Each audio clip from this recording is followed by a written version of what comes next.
If you're battling chronic illnesses like Lyme disease or autoimmune conditions like celiac, Hashimoto's, or endometriosis, and traditional treatments aren't giving you the relief you need, this episode is for you. Today, I'm discussing natural approaches to managing these complex conditions with someone who's lived it firsthand. You'll discover why conventional testing often misses these telltale biomarkers, how stress and mindset affect your symptoms more than you think, and practical strategies that can help you take control of your health.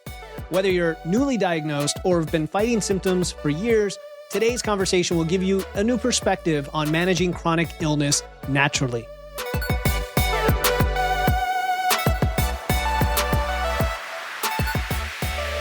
Welcome to Wits and Weights, the podcast that blends evidence and engineering to help you build smart, efficient systems to achieve your dream physique. I'm your host, Philip Pape, and today I've invited on Heather Gray to discuss natural approaches to managing chronic illness and autoimmune conditions. After spending 3 decades navigating multiple diagnoses, including Lyme disease, celiac disease, Hashimoto's, and endometriosis, Heather now helps others as a functional diagnostic nutrition practitioner. Today, you're going to learn how to advocate for proper testing, understand the mind-body connection in chronic illness, and as always, practical strategies for managing symptoms naturally through your lifestyle. Heather, thank you so much for coming on the show. Woohoo! Thanks for having me. So I brought you on here because we want to talk about something a lot of people struggle with, and probably a lot of people silently struggle with, and that is a number of known issues, right? From Hashimoto's or symptoms that go unexplained or undiagnosed, and then combine that with what I'll say is inconsistent expertise in the medical field. Let's be honest, a bit of gaslighting too, right? We've touched a bit. Yes, I'm being... Yeah, and I know you're the comedian, so you can take that where you want. And then like a pharmaceutical heavy approach, right? That's the other piece. So sometimes for people, maybe it seems hopeless or like they have no clue where to go. And so somebody listening or watching right now who wants to be inspired, they need a little bit of help. They're like, how do I even get started? What's the thing that they're missing that could make the biggest difference, like for their next step in managing or reversing these conditions? There's a lot of big questions in there. Yes. I was like, which one do I start with? Which one do I peel back?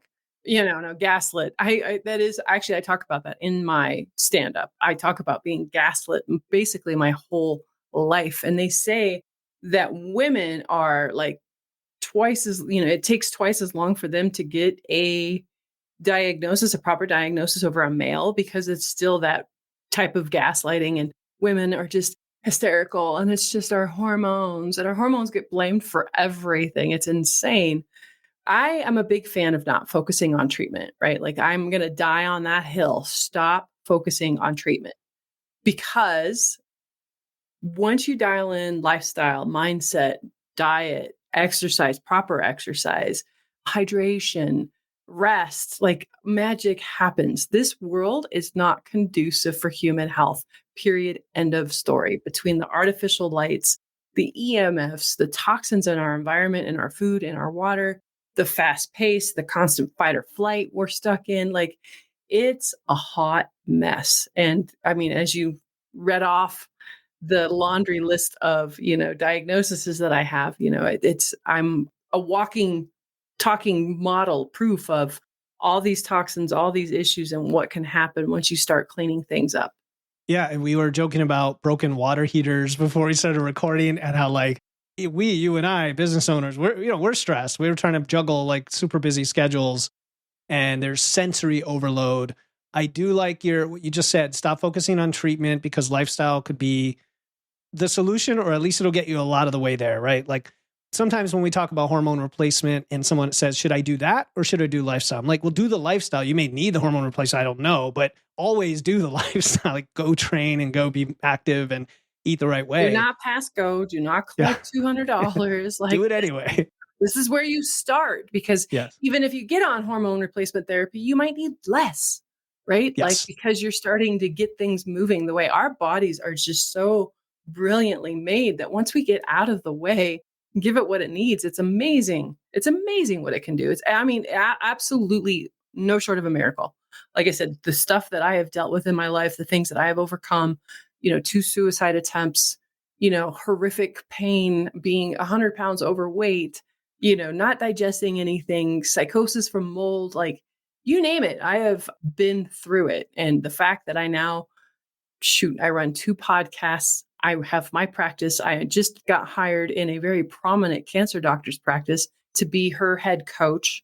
I do stand-up comedy. I travel. Like, my life is not for the faint of heart, and it wouldn't be this way if I didn't dial in these lifestyle tweaks and continue to keep some sort of a maintenance going. Like, sleep is my religion. I make sure I detox every week. Like, there's certain non-negotiables that I have, because if I don't, I'm a little on the different side. I'm the canary in the coal mine. I've gotten I got dealt some pretty shitty hands with genetics and not detoxing properly. I don't make vitamin D, store it, transport it properly, so it was fun to see these kind of weaknesses within my genes. But as you know, or hopefully, I think, what's in our genes is not the be all end all. It's got something called epigenetics, which is our lifestyle and toxins and that sort of thing on how the genes get expressed. So there's so many people that are like, oh my God, I have the BRCA gene, I'm down to get cancer. And they start to cut off their breasts. And I'm like, no.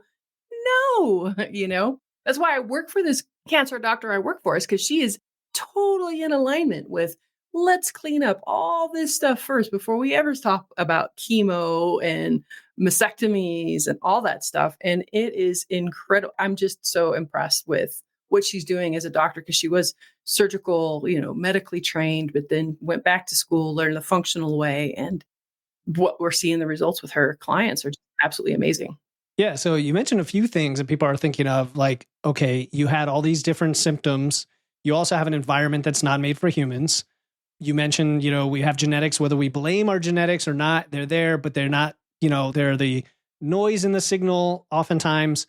But at the same time, you did have some things that were unique for you, like the vitamin D deficiency. So a woman listening, or somebody who's facing what they can't diagnose, it's chronic fatigue. I know a friend who has chronic fatigue he's dealt with for years, and it's fibromyalgia, or one of those areas where it's kind of mysterious.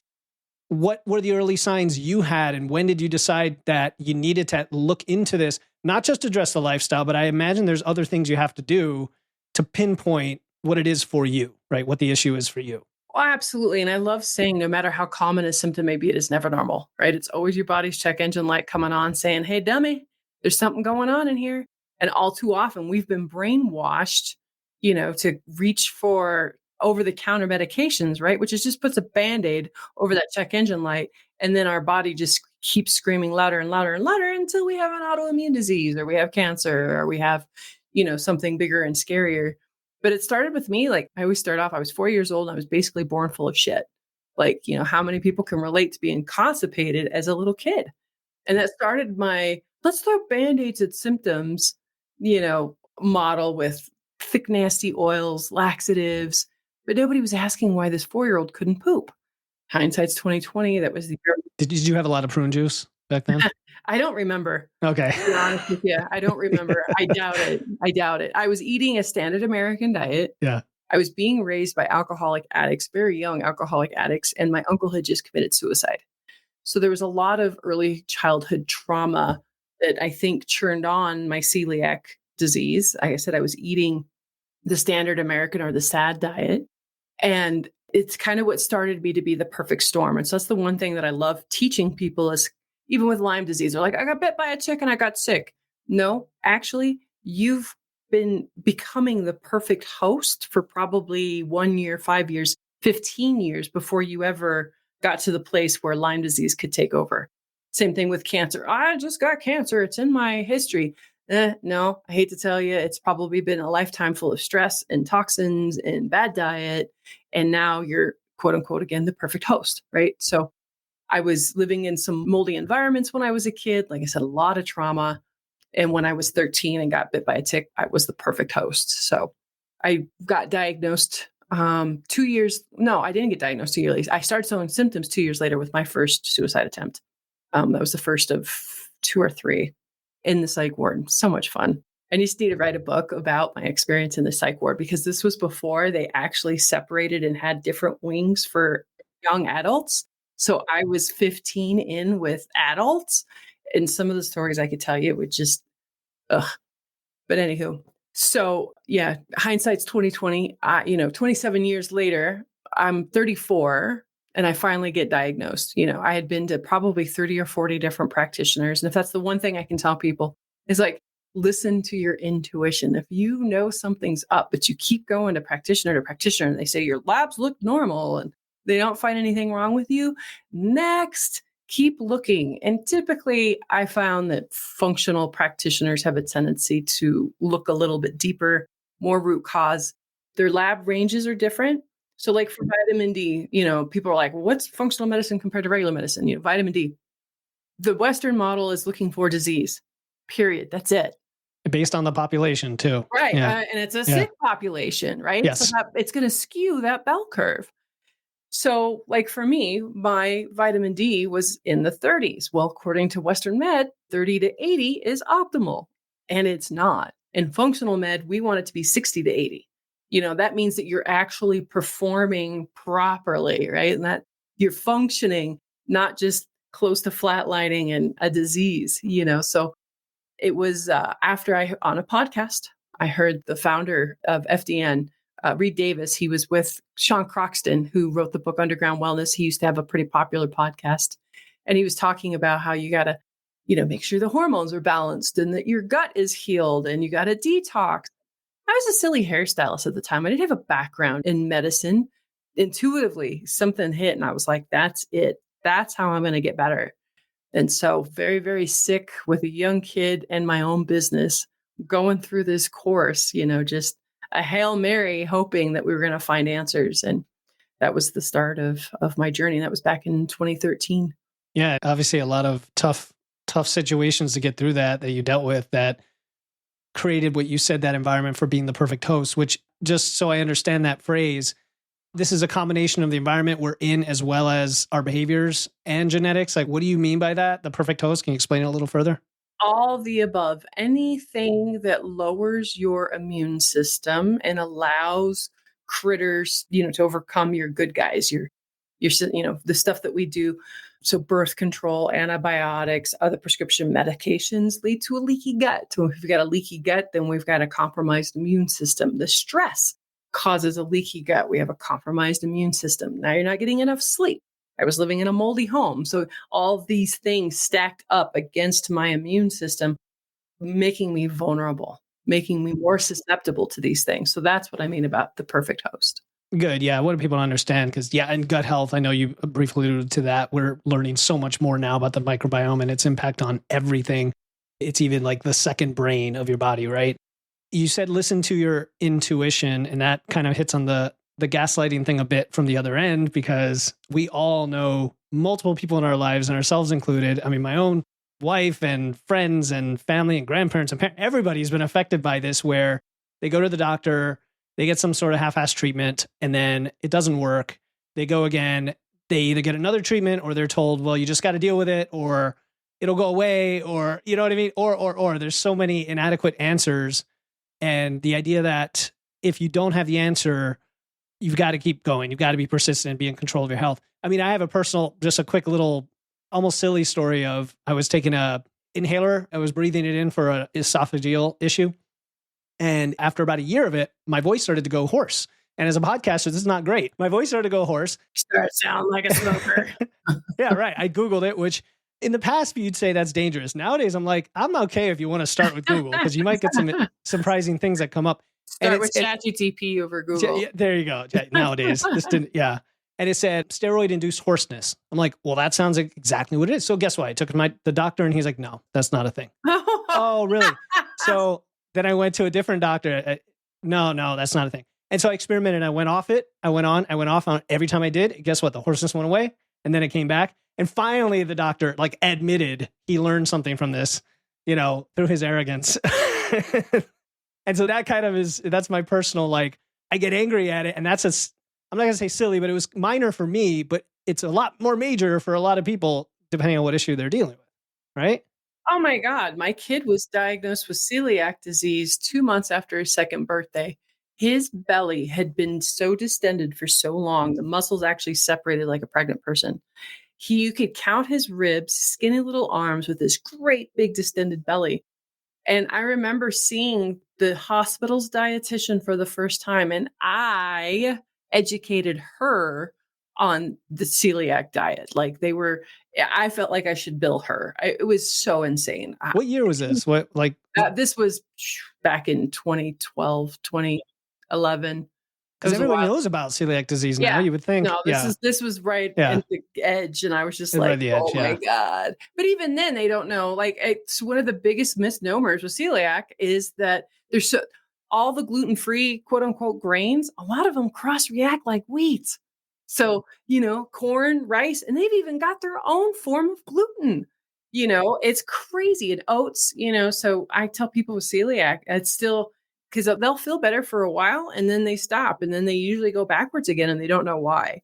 I've seen it with myself. I saw it with my kid. I've seen it with my patients. So I'm like, if you really want to get better from celiac, kind of heal and be more robust, you need to go grain free because grains, those things are just, all the gluten free. And a lot of times they're swapping out just regular processed crap for gluten free processed crap. Sure. Like the classic vegan diet. I kind of joke about it. It's like all processed foods. So bad. But so if we take that celiac example, because there are so many, if someone suspects they have it, or like people are thinking, okay, I have symptoms, I have no idea what it is, where do I start? And then there's also, I have symptoms, I think it could be this, what do I do? Maybe those are two different scenarios, but let's start with the celiac one. People are confused. Do they get food and allergy testing? Do they get blood work? Do they have to go to a special doctor, special FDN? Like, you know what I mean? It's overwhelming.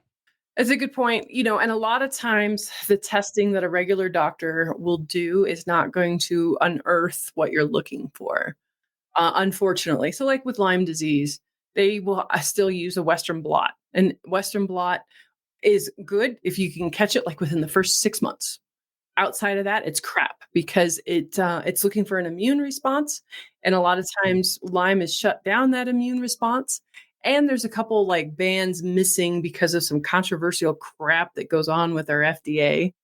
And so you're not going to get a real good answer from a traditional doctor's Western blot, unfortunately. So, I like starting people off with these intake forms. I have 2 intake forms altogether are about 500 questions. Like it'll take you a good hour to fill out.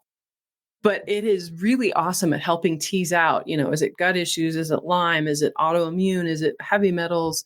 Looking at the lifestyle.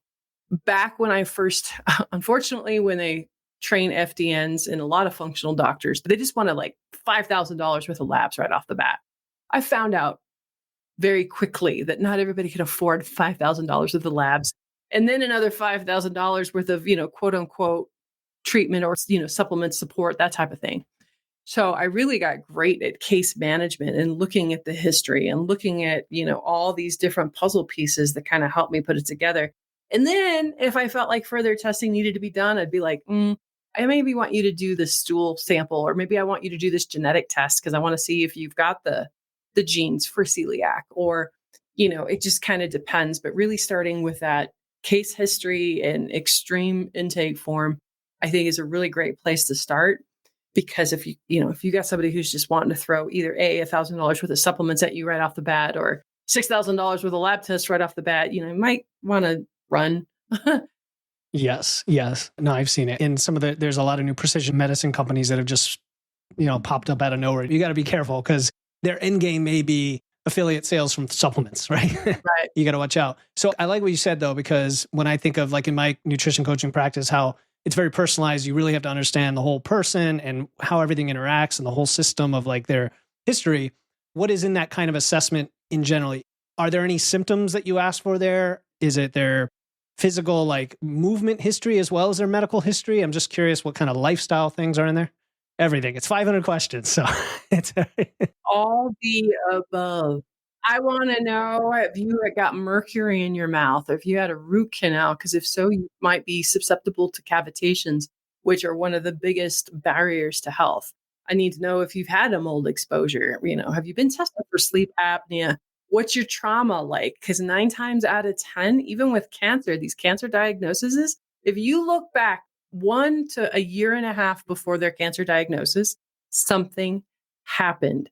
It's insane. Every single time something happened. Lyme disease, like I said, talked with but a lot of people haven't put the pieces together. So that's one of the first things I started asking for is, okay, so you get diagnosed in 2021. What, that's pretty common these days. Things are starting to happen in 2021, 2022. What happened before that? COVID stressed everybody else out, whether they got vaccinated or not vaccinated. That's a whole nother freaking set of can of worms. But, digging into the mental, emotional, and the stress part of their life as well, because that's the other thing that a lot of doctors aren't talking about. And sometimes those are the biggest wins. I had a guy that worked with me for over a year, and I thought he knew my methodology by that time, but he didn't. I'm still really stressed out and anxious. Can you give me another supplement? I said, did you do your grounding exercise today? Get your feet out on the ground for 20 minutes today? No.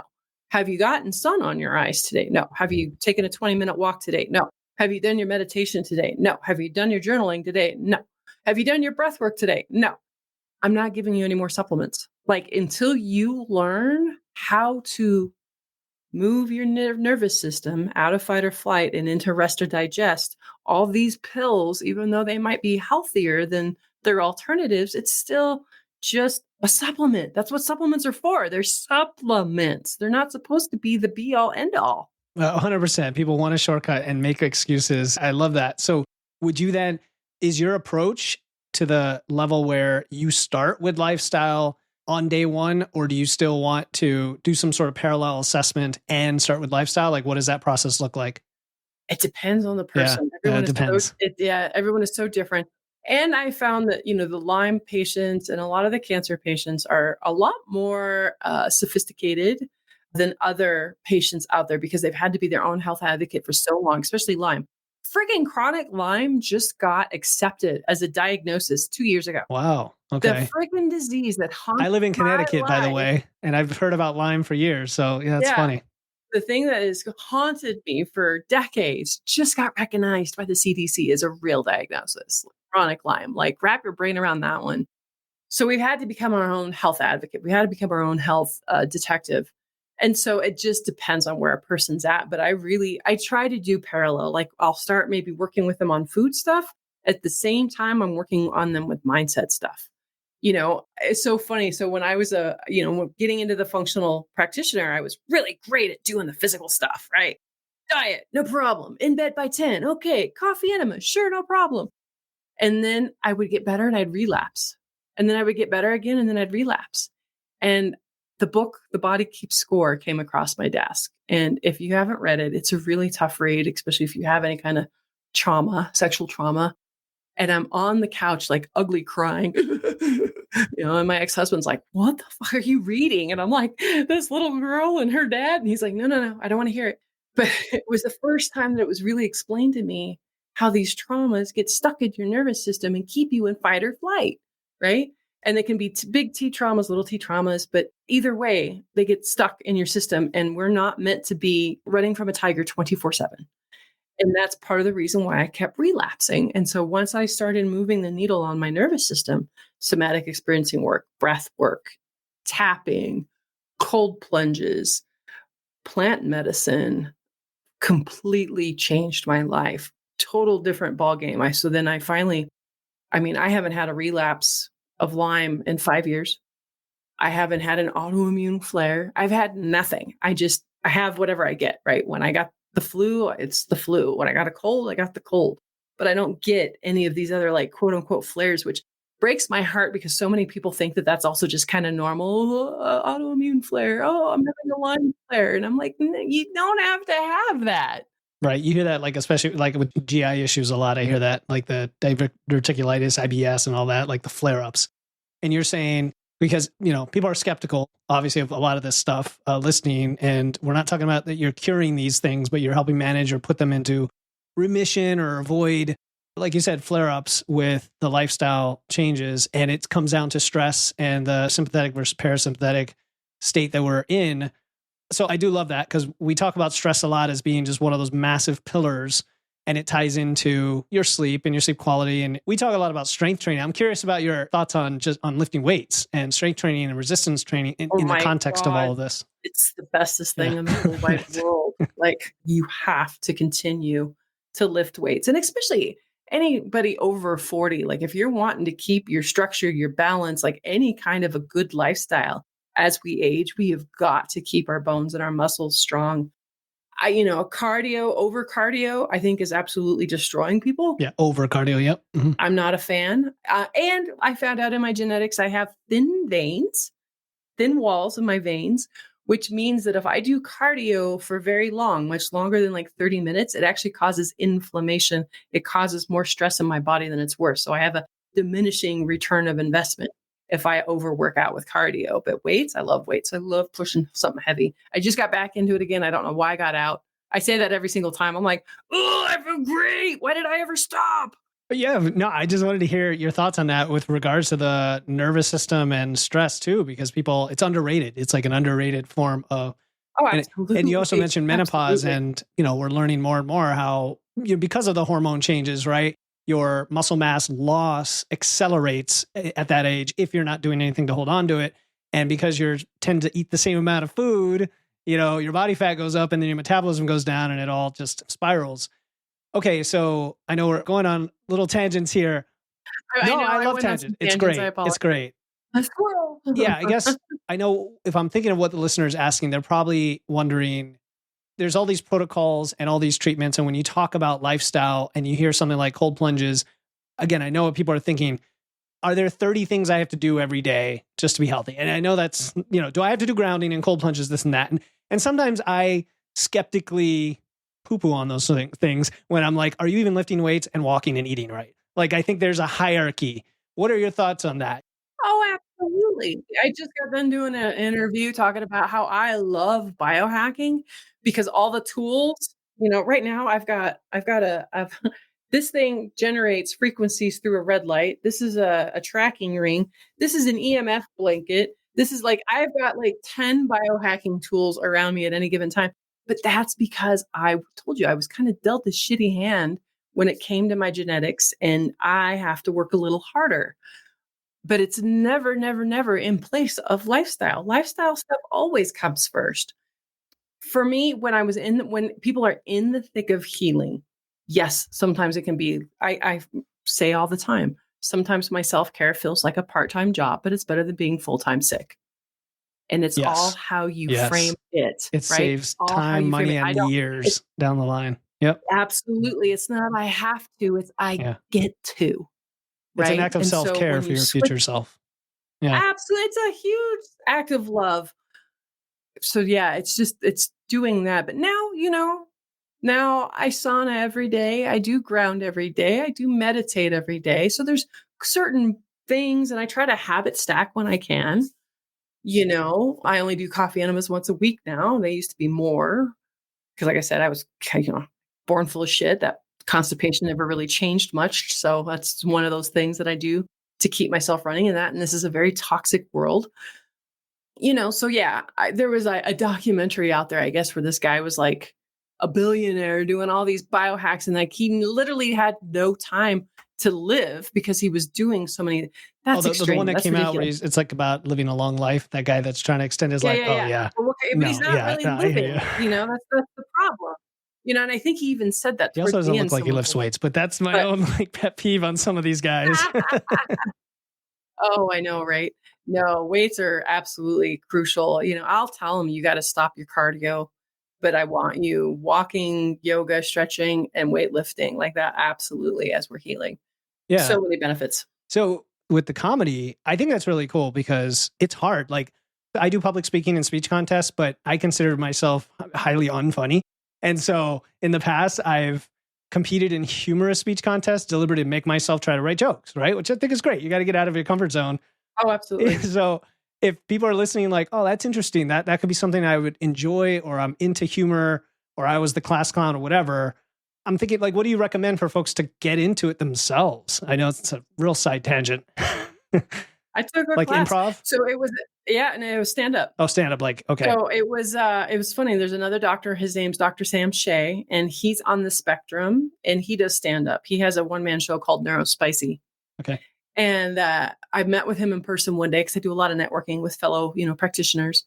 And within 5 minutes, he knew I wanted to speak more and be on keynotes. And he was like, have you ever thought about doing stand up? I was like, why on earth would I do that to myself? He's like, because it's a really great skill to have if you're going to be a speaker. It looks really good on your resume. And I was like, okay. And he goes, do you have any trauma in your life? I said, how long do you have for lunch? And he goes, I think you'd be really good at it. You should take this class with me. And actually, that was a week ago last year. So I've been doing stand up for a year. I've actually made money this year. I've been on over like 50 shows. Like in clubs and bars and stuff? Yeah. Yeah. Yeah. Where can we find, like, are you on YouTube for that? I'm on YouTube. Yeah. Okay. And then there's a comedy page on my website, Yeah. Renegade Health Boss. So All right. Yeah. I just personally want to check that out selfishly. So I'm gonna go watch that later. I love stand-up comedy. There's so much of it now too on like all the streaming services. There's like too much, right? My name is Tony. I'm a strength lifter in my 40s. Thank you to Phil and his Wits and Weights community for helping me learn more about nutrition and how to implement better ideas into my strength training. Phil has a very, very good understanding of macros and chemical compounds and hormones and all that. And he's continuously learning. That's what I like about Phil. He's got a great sense of humor. He's very relaxed, very easy to talk to. One of the greatest things about Phil, in my view, is that he practices what he preaches. He also works out with barbells. He trains heavy, not as heavy as me, but he trains heavy. So if you talk with him about getting in better shape, eating better, he's probably going to give you some good advice. And I would strongly recommend you talk with him and he'll help you out. What's something that you want listeners to learn about you that can help them in ways that where, like, if they don't hear this advice, that 20 years are going to go by that they regret not having heard it? Do you know what I mean? No pressure. absolutely. That not to give up, that, like I said, no matter how common a symptom may be, it is never normal. And everything is figure outable for the most part. It makes me so sad with these people who get diagnosed with Hashimoto's or other autoimmune, and their doctor tells them they have to be on a biological or some other steroid or cortisone or something for the rest of their life. That is absolute BS. And if you're willing to put in the work, because it's not easy going against the grain of society. Sometimes it can feel a little lonely, a little isolating. And I'm finding that it is getting easier. Like, people are starting to wake up, like red dyes. Woohoo! The FDA finally decided they're going to ban red dye 5. It's going to be another 3 years. So do yourself a favor and freaking ban it in your own house, because that stuff's been linked to autoimmune issues, mental health issues, ADHD. But slowly but slowly, it's starting to come around. People are starting to wake up and see, there was a huge group of practitioners who were out protesting in front of Kellogg's, and I wish I could have been with them. I was at another conference at that time. But Kellogg's and a lot of companies have got 2 different ingredients labels, one in Europe and then one in the United States, because a lot of the food that we make here is banned in other countries, right? Like, wrap your brain around that one. So like I said, just really digging deeper, being an advocate for yourself and knowing that there can be another way if you're willing to look, that's kind of it in a nutshell. Yeah, no, that ties to your earlier comment about persistence or whatever we were saying, about continuing to investigate even whatever the doctors are saying, and it's not solving the issue for you. Okay. So one other thing came to mind when you mentioned that, because you talked about, like, when we were talking about celiac, it was avoiding certain foods, not just grains, but other potential gluten-containing foods. Some autoimmune conditions that I understand, the first line of defense recommended from a natural standpoint is some sort of elimination diet or potentially cutting out certain foods forever. And oftentimes it's a very unpalatable list of things, like 80% of what you would normally enjoy, even in a quote unquote healthy diet. I'm just curious of your thoughts of that, where, like, you're trying to make trade-offs for the rest of your life and you don't want to suffer either. Right. And they're like, here's this biologic you can inject yourself with once a week and you'll be good. You know what I mean? How do people address that kind of decision point? Pain is inevitable. Suffering is optional. Again, a lot of that's mindset, and a lot of it can be done slowly over time. I am a rip the Band-Aid off type of gal. Not everybody can do what I do. Dr. Tom O'Brien, he's a hero for me and has been for the long time. And I had him on my show and he was like, Heather, you can do it slower. Like the first month you have them cut out wheat, and then the next month you have them cut out corn, and then the next month, and then in a year's time, right? And then it doesn't feel so heavy up front. I was like, oh yeah, I suppose you could do that. But like I said, I'm kind of a rip the Band-Aid off. But I was also really, really sick and I really needed answers like yesterday. So you can do it that way. A lot of it is mindset. A lot of it's just a new learning curve. I eat amazing. And that's why I made like a 7-video cooking series, because I got so sick of people going, God, what can you eat? And I'm like, tonight I'm having short ribs with braised carrots and sweet potatoes. You know, like, sounds good. I am a badass cook. You had me at short ribs. We eat so good. It's ridiculous. And, and there's a lot of variety in our diet. Like, I just eat real food, meat, vegetables, fruit. Like, there you go. And I'm not a fan of cutting out a lot of the starchy vegetables, because I know that they can help actually feed the microbiome in a certain way.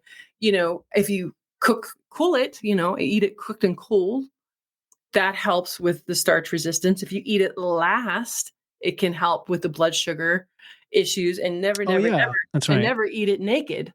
Always some sort of a healthy fat. Because it creates more resistant starch when you do that, right? Correct. The cook in the cool. Yeah. That's cool. So there's a couple different hacks that I do, but for the most part, I don't.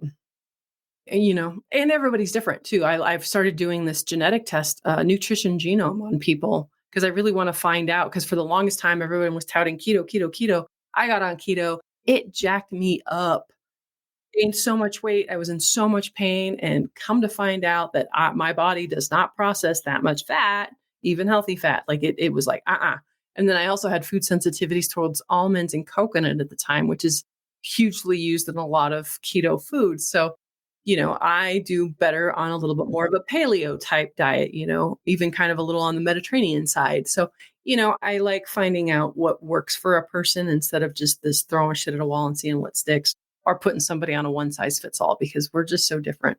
All right. Is there anything you wish I had asked today? Again, it was a very diverse conversation, but I think a good one. I think we covered a lot of helpful points for folks who are struggling with some of these and want to know what they could possibly do or what they should do. Anything you wish I had asked? I know. I think we covered quite a bit. Yeah. Okay. All right, cool. All right. Where can listeners learn more about you? I will definitely look up the comedy side, but from a health side, where do you want them to find you? I am the Renegade Health Boss across all platforms. And then I have a free Foundations of Health little mini ebook that you can find on rhbcourses.com. That's Renegade Health Boss, rhbcourses.com, and get that free download, and you can, start your journey today. All right, cool. Yeah, we'll throw those in the show notes. I believe we're going to see each other again soon on your podcast. So we'll see. And thanks so much for coming on. This is awesome. Absolutely. Thanks for having me.